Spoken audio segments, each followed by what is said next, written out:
I want to tell you about the future of money. Let's start with a story about this culture that lived in Micronesia in the early 1900s called the Yap.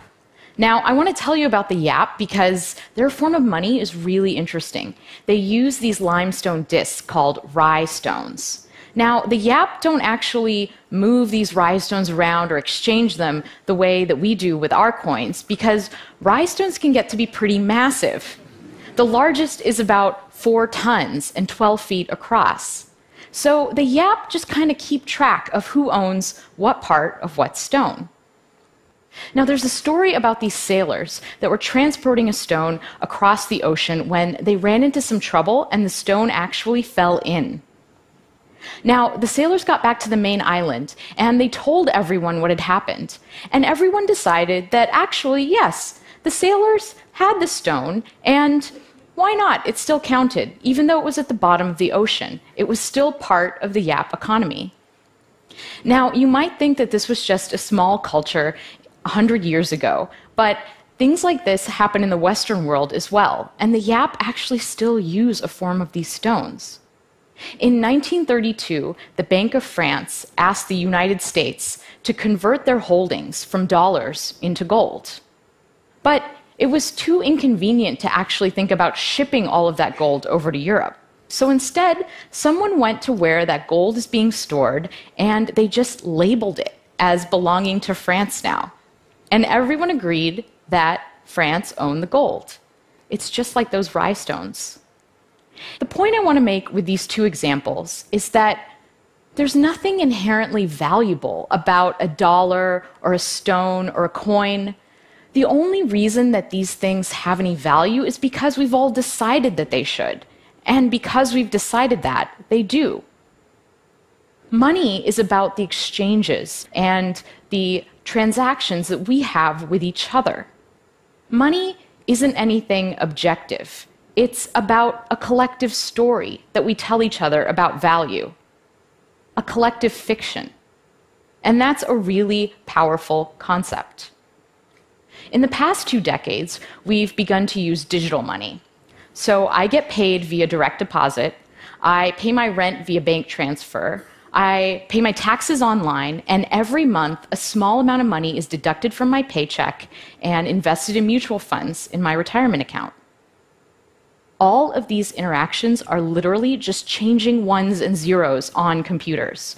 There's not even anything physical like a stone or a coin.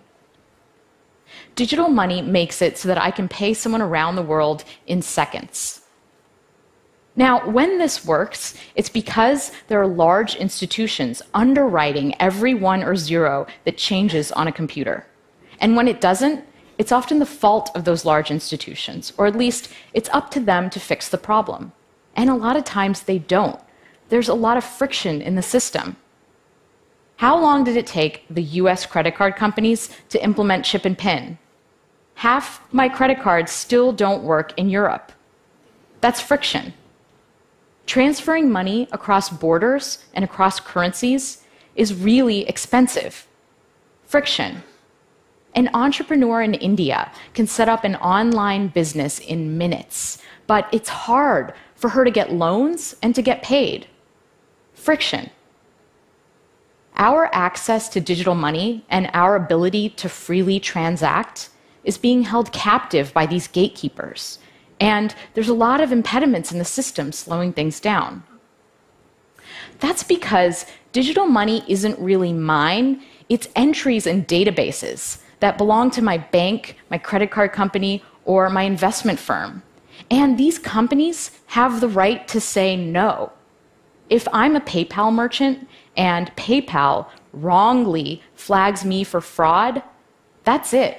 My account gets frozen and I can't get paid. These institutions are standing in the way of innovation. How many of you use Facebook Photos, Google Photos, Instagram? My photos are everywhere. They are on my phone, they're on my laptop, they're on my old phone, they're in Dropbox, they're on all these different websites and services. And most of these services don't work together. They don't interoperate. And as a result, my photo library is a mess. Now, the same thing happens when institutions control the money supply. A lot of these services don't interoperate, and as a result, this blocks what we can do with payment, and it makes transaction costs go up. So far, we've been through two phases of money. In an analog world, we had to deal with these physical objects, and money moved at a certain speed, the speed of humans. In a digital world, money can reach much farther and is much faster, but we're at the mercy of these gatekeeper institutions. Money only moves at the speed of banks. We're about to enter a new phase of money. The future of money is programmable. When we combine software and currency, money becomes more than just a static unit of value, and we don't have to rely on institutions for security. In a programmable world, we remove humans and institutions from the loop. And when this happens, we won't even feel like we're transacting anymore. Money will be directed by software, and it will just safely and securely flow. Cryptocurrencies are the first step of this evolution. Cryptocurrencies are digital money that isn't run by any government or any bank. It's money designed to work in a world without intermediaries. Bitcoin is the most ubiquitous cryptocurrency, but there are hundreds of them. There's Ethereum, Litecoin, Stellar, Dogecoin, and those are just a few of the more popular ones. And these things are real money. The sushi restaurant down my street takes Bitcoin. I have an app on my phone that I can use to buy sashimi. But it's not just for small transactions. In March, there was a transaction that moved around 100,000 Bitcoins. That's the equivalent of 40 million US dollars. Cryptocurrencies are based on a special field of mathematics called cryptography. Cryptography is the study of how to secure communication, and it's about two really important things: masking information so it can be hidden in plain sight, and verifying a piece of information's source. Cryptography underpins so many of the systems around us, and it's so powerful that at times the US government has actually classified it as a weapon. During World War II, breaking crypto systems like Enigma was critical to decoding enemy transmissions and turning the tide of the war. Today, anyone with a modern web browser is running a pretty sophisticated crypto system. It's what we use to secure our interactions on the internet. It's what makes it safe for us to type our passwords in and to send financial information to websites.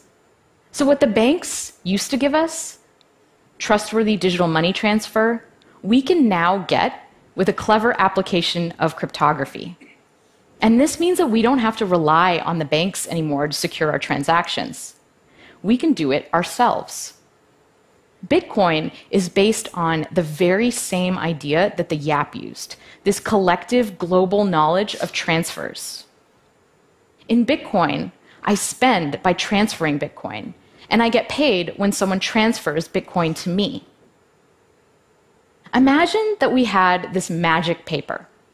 So the way that this paper works is I can give you a sheet of it, and if you write something on it, it'll magically appear on my piece as well. Now, let's say we just give everyone this paper, and everyone writes down the transfers that they're doing in the Bitcoin system. All of these transfers get copied around to everyone else's pieces of paper, and I can look at mine, and I'll have a list of all of the transfers that are happening in the entire Bitcoin economy. This is actually what's happening with the Bitcoin blockchain, which is a list of all of the transactions in Bitcoin, except it's not done through paper. It's done through computer code running on thousands of networked computers around the world. All of these computers are collectively confirming who owns what Bitcoin. So the Bitcoin blockchain is core to how Bitcoin works. But where do Bitcoins actually come from?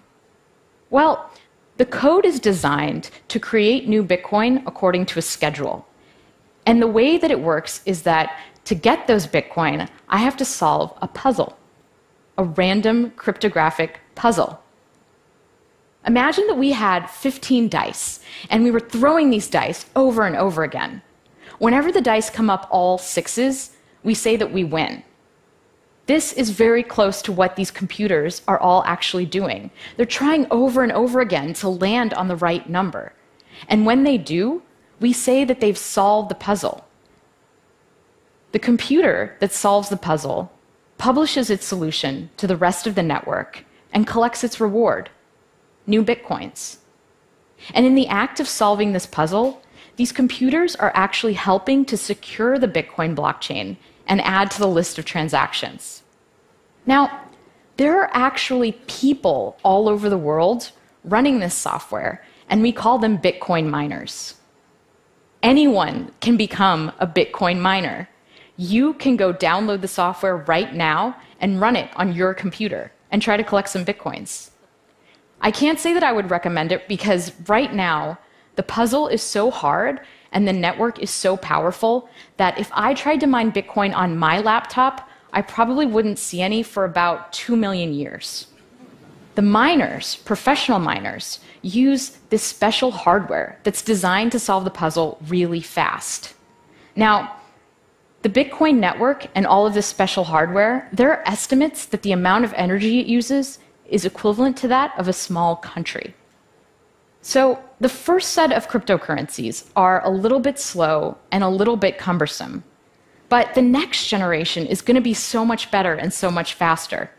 Cryptocurrencies are the first step to a world with a global programmable money. And in a world with programmable money, I can pay anyone else securely without having to sign up or ask permission or do a conversion or worry about my money getting stuck. And I can send money around the world. This is a really amazing thing. It's this idea of permissionless innovation. The internet caused an explosion of innovation because it was built upon an open architecture. And just like the internet changed the way we communicate, programmable money is going to change the way we pay, allocate, and decide on value. So what kind of world does programmable money create? Well, imagine a world where I can rent out my healthcare data to a pharmaceutical company.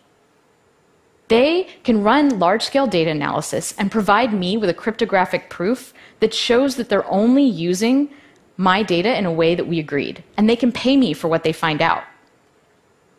Instead of signing up for streaming services and getting a cable bill, what if my television analyzed my watching habits and recommended well-priced content that fit within my budget that I would enjoy?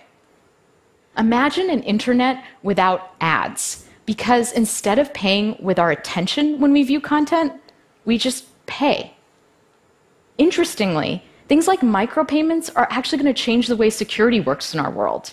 Because once we're better able to allocate value, people will use their money and their energies for more constructive things. If it cost a fraction of a cent to send an email, would we still have spam? We're not at this world yet, but it's coming.